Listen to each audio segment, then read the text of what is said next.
ধুবুৰীত বিশ্ব পৰিৱেশ দিৱস উদযাপন অইন ঠাইৰ দৰে ধুবুৰীতো আজি বিশ্ব পৰিৱেশ দিৱস উদযাপন কৰা হয়। কল্পতৰু নামৰ এটি সংগঠনৰ উদ্যোগত ধুবুৰী DK ৰোডত এই অনুষ্ঠান আয়োজন কৰা হয়। এই কাৰ্যসূচীত সমাজসেৱক লাচিত চৌধুৰী, সুচিব্ৰত সিংহ চৌধুৰী, গণেশ ঘোষ আদি ব্যক্তিসকল উপস্থিত থাকে আৰু লগতে বহু গণমান্য ব্যক্তিও এই অনুষ্ঠানত অংশগ্ৰহণ কৰে। অনুষ্ঠানত জানিবলৈ দিয়া হৈছে Dhubri medical college, Bholanath college, Dhubri ছোৱালী মহাবিদ্যালয়, হালাকুৰা আগমনী আদি বিভিন্ন স্থানত মুঠ প্ৰায় 10,000টাকৈ গছপুলি ৰোপণ কৰা হয়। অনুষ্ঠানৰ অন্তত বক্তাসকলে কয়, অনতিপলমে আমি প্লাষ্টিকৰ ব্যৱহাৰ ত্যাগ কৰিব লাগিব, তেতিয়া বিভিন্ন প্ৰকাৰৰ বেমাৰৰ পৰা ৰক্ষা পোৱাৰ সম্ভাৱনা কমি যাব। ধুবুৰীৰ পৰা তাপস চৰকাৰৰ ৰিপৰ্ট, নৰ্থইষ্ট ফ্ৰণ্টিয়াৰ নিউজ।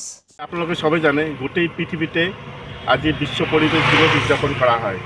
সেই হিচাপে প্ৰতি বছৰৰ দৰে এই বছৰো আমি বিশ্ব পৰিৱেশ দিৱস উদযাপন কৰি আছোঁ। আৰু এই বছৰৰ আমাৰ থিম হ'ল যে গছপুলি ৰোপণ কৰাটো আছেই, লগতে প্লাষ্টিক নিৰ্মূল কৰা। প্লাষ্টিক যাতে ব্যৱহাৰ কৰিব নোৱাৰে, আমি সবকে অৱগত কৰিম যে প্লাষ্টিকৰ ব্যৱহাৰটো কমাই দিয়ক, নাইবা প্লাষ্টিক যি প্লাষ্টিক আছে নকৰক। এইখিনিয়ে কিন্তু আমাৰ পৰিৱেশৰ ওপৰত খুব এটা গুৰুত্ব আৰোপ কৰিছে। আজি কিমান গছপুলি ৰোপণ কৰিলে? আজি আমাৰ আজি আমি এইপিনে কিয় যাম, হালাকুৰাত যাম। হালাকুৰাত প্ৰায় 2,000ৰ নিচিনা গছপুলি ডিষ্ট্ৰিবিউট কৰিম। এতিয়া পুৱাতে ইয়াতে আমি প্ৰায় 50-60টামান গছপুলি ৰোপণ কৰিম। ইয়াৰ পিছত আমি মেডিকেল কলেজত যাম, মেডিকেল কলেজতো গছপুলি ৰোপণ কৰিব লাগিব। তাৰপিছত গাৰ্লছ কলেজত যাম, গাৰ্লছ কলেজতো গছপুলি ৰোপণ কৰিব লাগিব। তাৰপিছত হয়তো BEd কলেজত যাম, তাতো আমি গছপুলি ৰোপণ কৰিম। এইদৰে গাৰ্লছ কলেজটো আছেই। এইদৰে আমি আজি গোটেই দিনে আমাৰ বিভিন্ন প্ৰগ্ৰাম আছে। প্ৰগ্ৰামৰ মাজেদি আমি আজি এই বিশ্ব পৰিৱেশ দিৱসটো উদযাপন। ৰাইজক কি আহ্বান জনাব? ৰাইজক কি আহ্বান জনাব?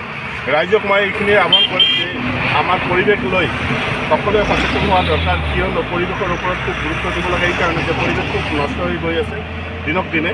সেইকাৰণে সকলোকে মই বিনম্ৰৰে অনুৰোধ কৰিছোঁ যে আজিৰ দিনত কমচে কম আজিৰ দিনত চবেই 1-2টাকৈ হ'লেও গছপুলি ৰোপণ কৰি এইটো মেডিকেট দি পেলাই যত্ন কৰি ডাঙৰ দীঘল কৰে। এইখিনি সব ৰাজ্যতে মই বিনম্ৰ অনুৰোধ। জুন পৰিৱেশ দিৱস আজি আমি কল্পতৰুৰ তৰফৰ পৰা, লগতে মই Shri Lachit Choudhury children mental health development ছ'চাইটিৰ সভাপতি আৰু আমাৰ একচুৱেলি ডিৰেক্টৰ আমাৰ children and mental health development Suchibrata Singha Choudhury, তেখেতৰ অশেষ চেষ্টা কেইবাবছৰ ধৰি আমি তেখেতৰ লগত জড়িত হৈ আছোঁ।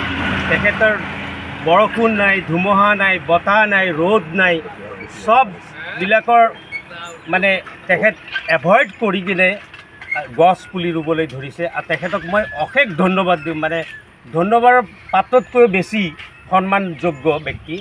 তেখেতৰ অশেষ চেষ্টাত আমি আগ্ৰহী হৈছোঁ আৰু তেখেতৰ লগত জড়িত হৈ আছোঁ।